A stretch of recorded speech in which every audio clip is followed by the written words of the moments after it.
नमस्कार, आपका स्वागत है आपके अपने YouTube चैनल एक कहानी रमा की जुबानी में। जैसा कि आप जानते हैं कि मैं हर सप्ताह एक कहानी या कविता के साथ आपका स्वागत करती हूं। तो उसी श्रृंखला को बढ़ाते हुए आज मैं अपनी पसंदीदा लेखिका श्रीमती मीनू त्रिपाठी जी की कहानी गृह प्रवेश लाई हूं। तो सुनते हैं कहानी गृह प्रवेश। वृंदा भाभी, आप यहीं रुककर सारी व्यवस्था संभालना। एक रात की बात है, सुबह 6-7 बजे तक हम बहू को विदा करा लाएंगे। जैसा आप कहें जीजी, पर एक बात पूछनी है, बहू का स्वागत गेस्ट हाउस से करें या घर में? वृंदा के कहते ही उसकी ननद रमोला खींच के साथ बोली, उफ भाभी, आप बिना रही नीरी बेवकूफ बॉडम। अरे गेस्ट हाउस की बुकिंग परसों सुबह तक है, सारे मेहमान यहीं रुके हुए हैं, तो जाहिर है बहू का स्वागत यहीं पर करेंगे। और शाम तक हम यहाँ से बहू को लेकर घर जाएंगे। घर पूरा फैला है, तुम सुबह घर चली जाना, साफ सफाई करके रखना, सब व्यवस्था देख लेना। आप चलो कुआं पूजने की रस्म शुरू करें। रमोला के आदेश के साथ ही रस्म आरंभ हो गई। कुआं पूजन उत्तर प्रदेश की अहम रस्म है। यह रस्म बारात की रवानगी से ठीक पहले होती है। इस रस्म में बेटा मां के आंचल को पकड़कर दिलासा देता है कि वह इस आंचल का मान रखेगा। सांकेतिक रूप से वह अपनी नवविवाहिता के आने के बाद भी अपनी मां का ख्याल रखने का वचन देता है। यह एक भावुक पल होता है। ऐसे में अक्सर मां बेटे एक दूसरे के गले लगते हैं। शांतनु से भी अपनी मां के गले लगने को बोला गया तो वह असहज हो गया और वृंदा भी सकुचा गई। तो रवीश बोले, गले लगेगा तो सूट खराब हो जाएगा। यह सुनकर बेटे को गले लगाने को उत्सुक वृंदा ठिठक गई। चारों ओर देखा तो लोगों की उपहास भरी नजरें नजरअंदाज करते हुए मुस्कुरा पड़ी। उसका मन आज बॉडम, झल्ली, बेवकूफ जैसे शब्दों पर टिक नहीं पा रहा था। आज तो उमंग उल्लास का दिन था। इकलौते बेटे की शादी के दिन वह उड़ी उड़ी फिर रही थी। तभी तो उसका ध्यान फूल कर कुप्पा हो गए पांवों पर नहीं जा रहा है। क्या सोच रहे हो भाई, जल्दी करो, अपनी मां का आशीर्वाद लो। वृंदा की चचेरी बहन अंजना शांतनु से बोली तो वह वृंदा के पैरों की ओर झुका। वृंदा का जी किया उसे सीने से चिपका ले, पर उसकी पोशाक और पगड़ी बिगड़ न जाए, उसके गोरे दमकते चेहरे पर उसकी छाप न लग जाए, इस भय से वह हिम्मत न कर पाई। तभी अंजना ने शांतनु के पिता की ओर देखते हुए धीमे से कहा, अरे जीजा जी, क्या वृंदा दीदी अकेली रहेंगी? बारात में वह भी चलती तो? यह सुनकर रवीश हंसकर बोले, हुलिया देख रही हो अपनी दीदी का? आज बेटे की शादी में भी ऐसी दाग धब्बों भरी साड़ी पहनी है। वैसे अच्छा ही है, हम इन्हें बनारसी साड़ी पहना भी देते तो काम के चलते उसका भी ये सत्यानाश ही कर देती। अब बहू के आने पर जरा ढंग से तैयार हो जाना। वहां बारात के साथ जाकर ये क्या करेगी? वहां बेटे की ससुराल में कोई बॉडमपना कर दी तो हमें कहे बिना हम रह नहीं पाएंगे। फिर आप सब हमें दोष देंगे। अरे चल बेटा, तू क्या सोच रहा है, गाड़ी में बैठ। पिता की बात खत्म होने से पहले ही शांतनु गाड़ी में जा बैठा। रवीश अपनी बहन रमोला के साथ उसके बगल में बैठ गई। एक एक करके सब निकल गए। बारात को विदा होते देखकर वृंदा के मन में कसक सी उठी। काश उसकी तरह से शांतनु ही बोल देता कि शादी में मां की उपस्थिति अपरिहार्य है। पर अगले ही पल मन की कसक निकाल फेंकी। शांतनु वैसे भी कहाँ ज्यादा बोलता है। उसका संकोची बेटा अक्सर तटस्थ रहता है। बेटे होते ही ऐसे हैं। वो सहसा मुस्कुराती हुई बुदबुदाई।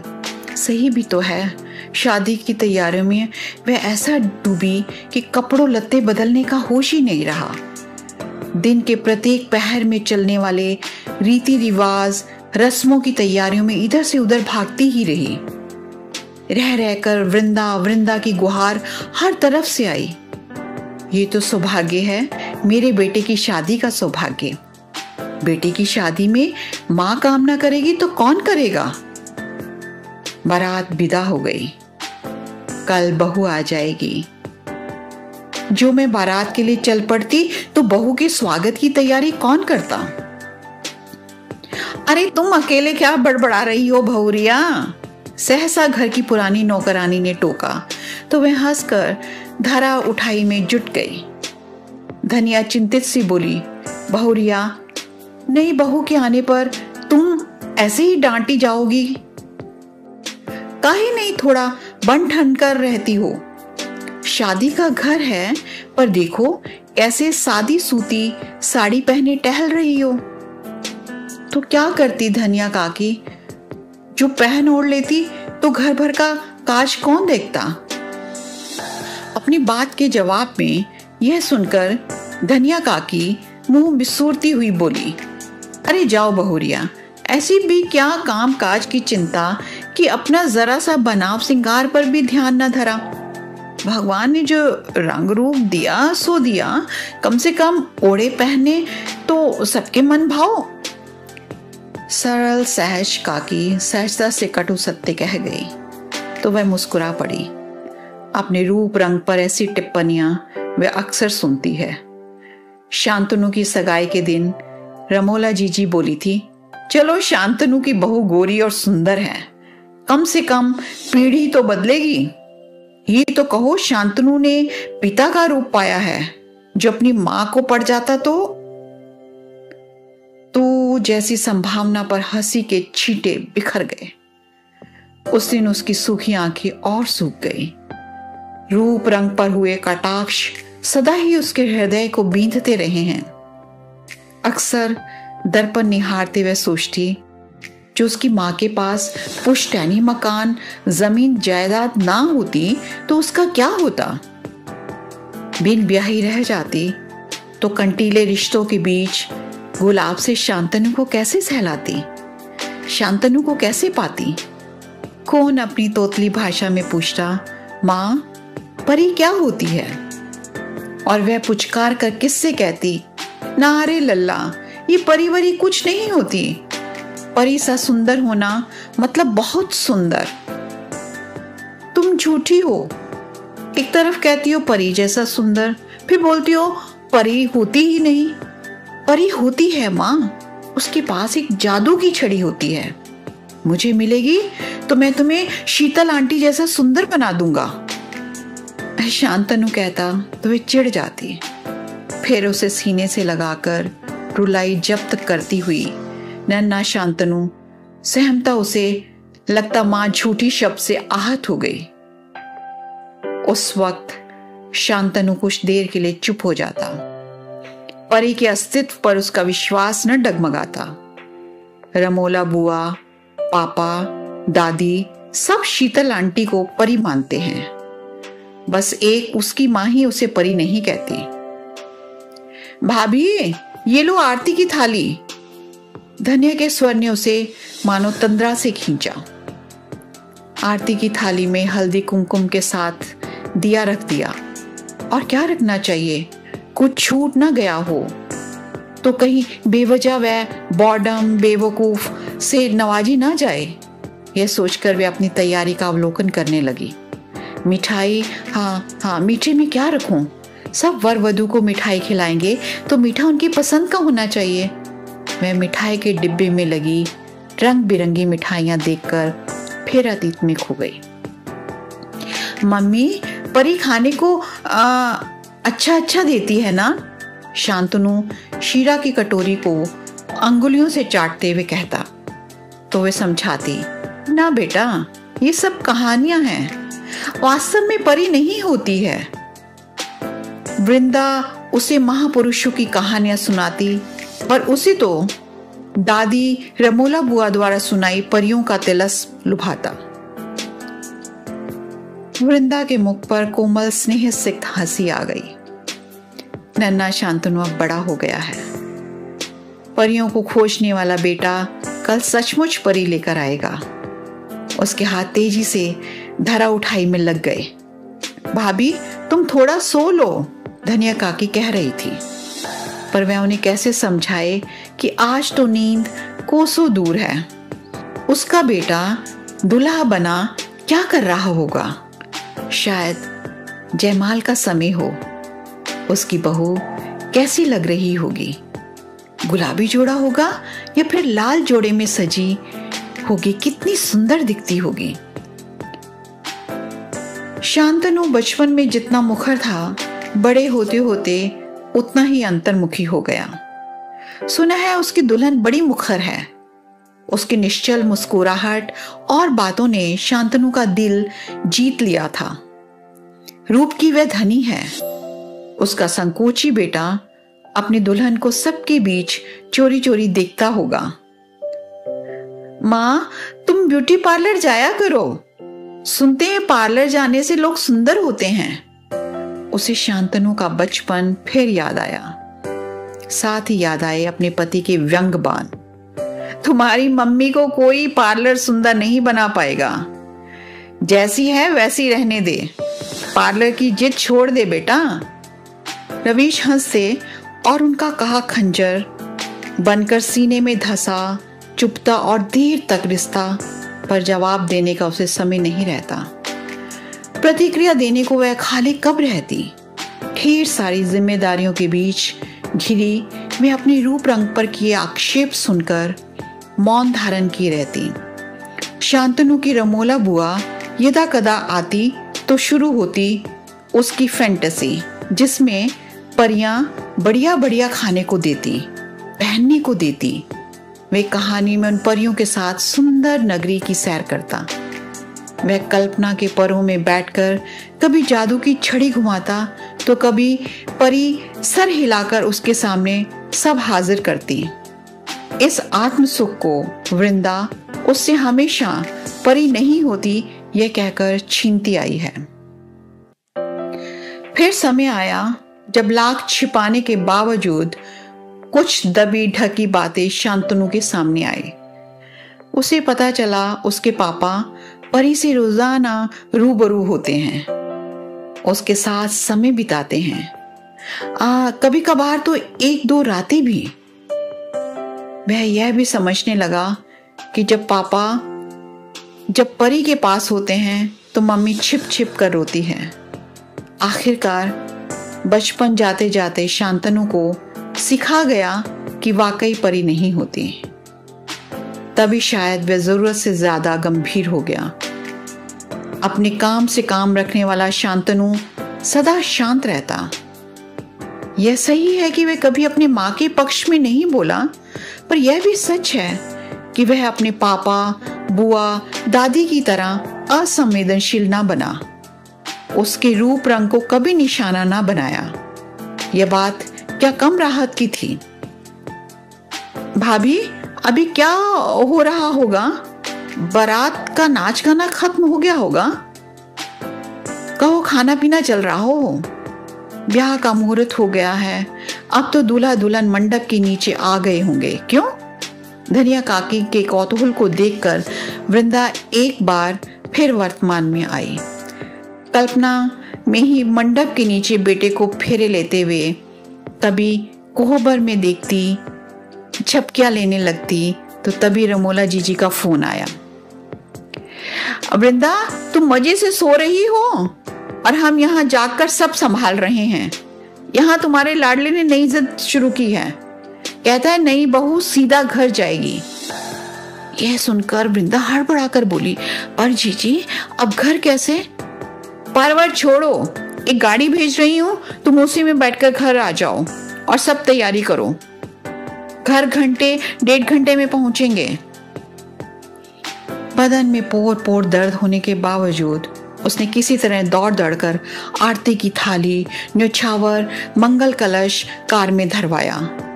घर पहुंची तो अस्त व्यस्त बिखरा घर समेटा, बैठक से लेकर बेडरूम तक जितना हो सका संवारा।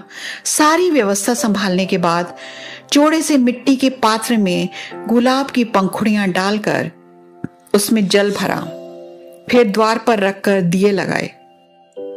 आते ही होंगे, सब आते ही होंगे, इस मंत्र उच्चारण के साथ जल्दी से शीरा बनाया। देशी घी की महक पूरे घर में फैल गई थी। मिठाई के डिब्बे तो हड़बड़ी में गेस्ट हाउस में ही छूट गए, सो नई बहू का मुंह मीठा कराने के लिए शीरा ही जल्दी में बन सकता था। शीरा शांतनु को पसंद भी बहुत था। गाड़ियों के रुकने की आवाज आई। रमोला जीजी नव दंपति को बाहर रुकने की हिदायत देकर भीतर आई तो देखा घर की व्यवस्था संभालने में व्यस्त वृंदा साड़ी बदलना ही भूल गई। वृंदा का हुलिया देखकर रवीश की त्योड़ियां चढ़ गई। वह आरती की थाली लिए सकुचाती आई। दबे ढके शब्दों में तंज कसती रमोला जीजी सहसा रुकी। शांतनु कह रहा था, माही, मैंने तुमसे कहा था ना मैं तुम्हें परी से मिलवाऊंगा, तो ये है मेरी माँ। वृंदा का जी हलक में अटक गया जब उसने अपनी ओर इशारा करते हुए शांतनु को देखा। वह सिहर गई और सब स्तब्ध रह गए। कभी ना बोलने वाला बेटा आज बोल रहा था। माँ, कुआं पूजन के समय रस्म के मुताबिक मुझे आपके गले लगना था, पर मैं गले नहीं लगा। जानती हो क्यों? ऐसा करता तो सब्र का बांध टूट जाता। ये क्या कह रहे हो बावले? रमोला जीजी कुछ कहने को हुई, पर उसने उन्हें इशारे से चुप करा दिया। वृंदा हैरान थी, ऐसा तो उसने कभी नहीं किया। शांतनु कह रहा था, माँ, तुमने बचपन से मुझसे झूठ बोला कि परी नहीं होती, जबकि तुम थी। मेरी हर खुशी का ध्यान तुमने सबसे पहले रखा। मेरे बोलने से पहले तुम मेरी पसंद का खाना सामने रखती, मेरे कपड़े धोती, प्रेस करती। मैं कब क्या पहनना पसंद करता हूं ये तुम जानती। मेरे स्कूल का होमवर्क, मेरी सारी जरूरतों पर तुम ध्यान धरती। यह तो सब एक परी ही कर सकती है। फिर तुम कहती रही कि परी नहीं होती। वृंदा की आंखों से आंसू झरझर बह रहे थे। शब्द गले में फंसे थे, पर शांतनु अब भी बोल रहा था। मैं नादान बड़े होने पर समझा परी काल्पनिक होती है, पर यह समझने में वक्त लगा कि तुम तो प्रत्यक्ष थी। उसने होठों पर मुस्कान और आंखों में नमी लिए असहज मां के हाथों को अपने हाथों में ले लिया। तब तो और भी अजीब स्थिति हुई जब नई बहू ने गले लगकर कहा, मम्मी जी, आपके बारे में इनके मुंह से बहुत सुना। मैं तो बहुत खुश हूं आपको मां के रूप में पाकर। यह सुनकर मंत्रमुग्ध सा अपनी नवविवाहिता को ताकता शांतनु बोला, थैंक्स। जो तुम मुझे हिम्मत ना दिलाती तो मैं आज भी अपनी मां से ये सब कह ना पाता। यह सुनकर वह शरारत से बोली, अच्छा है, देर आए दुरुस्त आए। लोगों की सुगबुगाहटों और उनके विस्मय जनित भावों से बेपरवाह वे इत्मीनान से रमोला, रवीश और वृंदा की उठती गिरती पलकों को देख कहे जा रही थी, मैं तो इनसे कब से कह रही हूं कि आपके प्रति जो भावनाएं हैं वो जाहिर कर दें, और ये कहते थे कि हिम्मत नहीं है। कहते हुए उसने मनमोहक अदा से शांतनु को देखा और शांतनु ने अपनी जान चुपके से अपनी दोनों पलकें झपकाकर नवविवाहिता पत्नी को कृतज्ञता ज्ञापित कर दी। वाकई एक परी ने उसके बेटे को बदल दिया। इस विचार के साथ वृंदा मुस्कुरा पड़ी। रमोला जीजी कुछ कहती उससे पहले ही वृंदा की चचेरी बहन अंजना बोल पड़ी, भाई बधाई हो, इस घर में आज हमारी वृंदा का सास के रूप में जन्म हुआ है। रमोला, रवीश स्याहे चेहरा लिए वक्त की नज़ाकत समझकर हंसी के संवेद स्वर में सहयोग करने लगे। आरती की रस्म करवाती रमोला जीजी बोली, अब क्या सारी बातें यही होगी वृंदा? तुम तो भाई वाकई भाग्यशाली हो जो ऐसे बेटे बहू मिले। आरती की लौ को आंखों से लगाते हुए माही बोल पड़ी, भाग्यशाली तो मैं हूं जो ऐसी सासू मां मिली। कहते हुए वह सावधानी पूर्वक कलश को पांव से गिराने लगी। बिखरे धान देखकर सहसा प्रतीत हुआ मानो घर की लक्ष्मी वृंदा के अस्तित्व और उसकी गरिमा के साथ गृह प्रवेश ले रही हो। ये थी कहानी। उम्मीद है आपको पसंद आई होगी। अगर पसंद आई हो तो कमेंट सेक्शन में लिखकर अवश्य बताएं और लाइक बटन दबाना भी ना भूलें। चैनल को ज्यादा से ज्यादा सब्सक्राइब करें ताकि हम हिंदी साहित्य से कहानी और कविताओं के अमूल्य खजाने आपके लिए ला सकें। तो मिलते हैं अगले सप्ताह एक नई कहानी या कविता के साथ। तब तक के लिए दीजिए इजाजत और अपना रखिए ढेर सारा ख्याल।